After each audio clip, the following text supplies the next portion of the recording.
Alright, what's up? I'm Charm City 187. I'm going to talk a little bit about the shit that's been going on with Ray Lewis, Wes Welker's wife going after him, and now this guy from this company, I think it's called SWATs or something. It's like genetic hormone growth supplement shit. And talk a little bit about the Rooney Rule and why I don't like it. First off, this is Madden Ultimate Team. You know, my team's pretty good. It's a lot better than it is in this video. I recorded this like 3 weeks ago. Right now, I don't have anybody that's below a 94. But and then like the last 2 or 3 minutes of the game of the gameplay is the AFC divisional round Madden moment against the Denver Broncos. But anyways, Sunday night after the AFC Championship game, Wes Welker's sexy ass wife went on Facebook attacking Ray Lewis. I think the main reason why she did it was to get a head start on Giselle, Tom Brady's wife, because last year Giselle went off on Wes Welker because he dropped a bunch of passes, and he did the same thing this year in the AFC Championship game. I think he dropped like 4 passes. 3 of them were on third down, and a couple of them would have put him in the field goal range. So I think she did it to maybe slow down Giselle a little bit. I don't know. But anyways, she said the first part was something about how Ray has 6 kids from 4 wives, which is false. He's never been married before, and I can see why. He has hundreds and hundreds and hundreds of millions of dollars that he's worked for.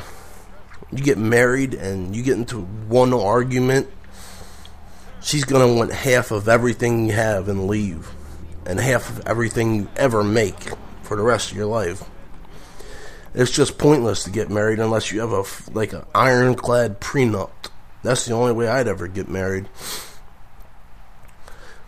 Shit. I can't stand having a woman tell me what to do. I'd much rather just go to the strip club, bring a stripper home, do the business, send her ass on her way. And if I don't feel like going to a strip club and putting in all the work to bring home a decent girl, I'll just go down on Wilkins Avenue and give a hooker $20, do my business, and come home. This is the way I am, I hate having to deal with that bullshit. Always trying to tell you what to do and shit. But anyways, yeah. Plus, I'm thinking he's seeing what Terrell Suggs went through years ago with his first wife. Knew her a couple years. Got in one argument. Now she's suing him for $75 million. Like, it's a fucking joke. The second part of the shit was something about him being charged with double murder. Wrong. He was found not guilty of double murder. He was charged with obstruction of justice, which is lying to a police officer. Which in every... I'm telling you, if you tell the truth to the police, even if you didn't do anything wrong, there's about a 99% chance your ass is going to jail. I've had it happen to me, and it's ruined probably the last 7 years of my life. I was 22, 23. I was at Annapolis, at a bar in Annapolis. It's on the bay. It was like a little dock bar, with dock and a pier and shit. The guy attacked me. I beat him. I beat the shit out of this guy. I thought he was gonna die. Pulled a knife out on me. I broke his hand, all of his fingers, and his wrist. Took the knife and I threw it into the bay. Like 15 minutes later, the cops show up. There's, I don't know, about 35 people there. All of them, the guy attacked me, and I threw the knife into the water. At first, I told the cop nothing happened. I didn't know anything. I didn't see anything. And then after everybody else told him what happened, he came back to me and he was like, alright, you got anything to tell me now? I was like, yeah, the dude attacked me. He pulled a knife on me. I beat the shit out of him. I threw it into the bay. I get arrested. Attempted murder, armed robbery, and assault with a deadly weapon. Meanwhile, the guy that attacks me walks away free. I have to sit in jail for 54 days on a $250,000 bail. Go to my preliminary hearing. I think it was either like 52 or 54 days later. They called my case. The judge read over the paperwork and just started laughing. Found me not guilty on all charges. He said he had no idea why I was even there. They charged me with armed robbery because the dude had on one of them Mardi Gras bead necklaces with big ass marijuana leaves on it, and I was choking him with it, and it like broke and exploded and shit went everywhere. So I guess they charged me for armed robbery for breaking a $2.50 necklace. But anyways, the moral of the story is don't ever tell the police anything. The truth, nothing. Just either keep your mouth shut or lie. But yeah, here it is now, 7 years later. I can't vote, can't get a job, because whenever I fill out a fucking job application and they run a background check on me, it comes up I was charged with attempted murder and armed robbery. But it forgets to leave out that I was found not guilty. And even though I was found not guilty, you have to wait years and years and years and years before you can get it expunged. And then to get it expunged, you gotta pay like $500 per charge. Which is a joke. The whole judicial system here is a fucking joke. And the thing that happened today, damn it, I don't even remember what the name of the company is, but they supply genetic hormone growth shit, saying that they gave Ray Lewis this deer antler velvet shit to like spray under your tongue or something. Yo, these people do this shit all the time with like pro athletes and celebrities. They just send them their shit for free to like their P.O. box or to their house or whatever. Most of the time, the players or the celebrities don't even receive the shit. They have somebody that gets all that mail and shit for them. They get it and they usually just throw it right into the trash.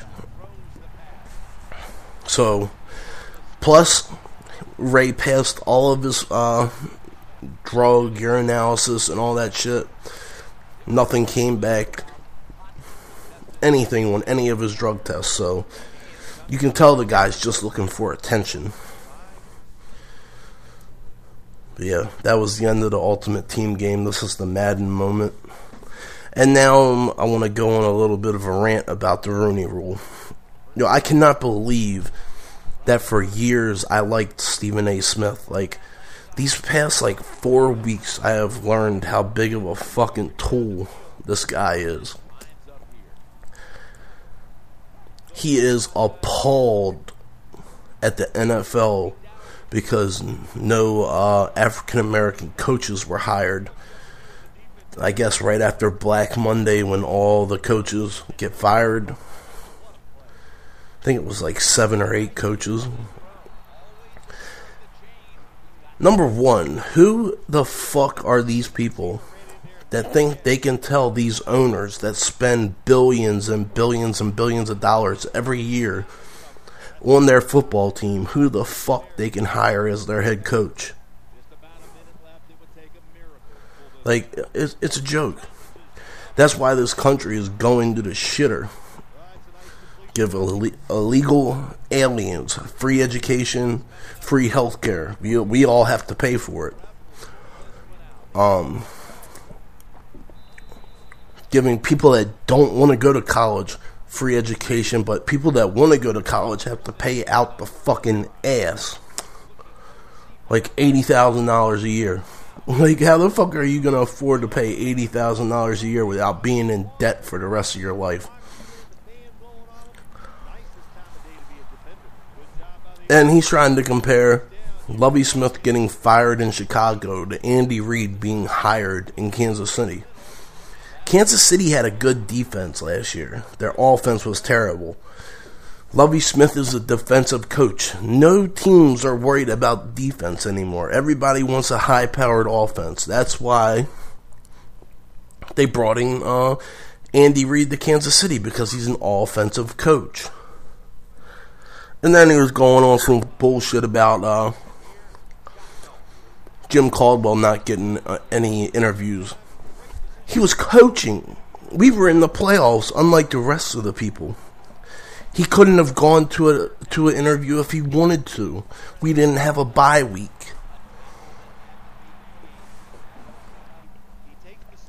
But yeah, it's just bullshit, all of it. But yeah, alright. I'm out. You're about to see a pick six in the game, so. Alright, peace.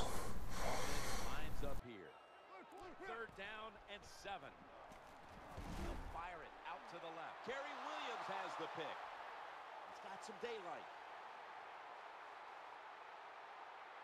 Finds the sacred side. Touchdown. This one could have gone either way. Each side made some spectacular plays, but we've come to an end, and what a game it was.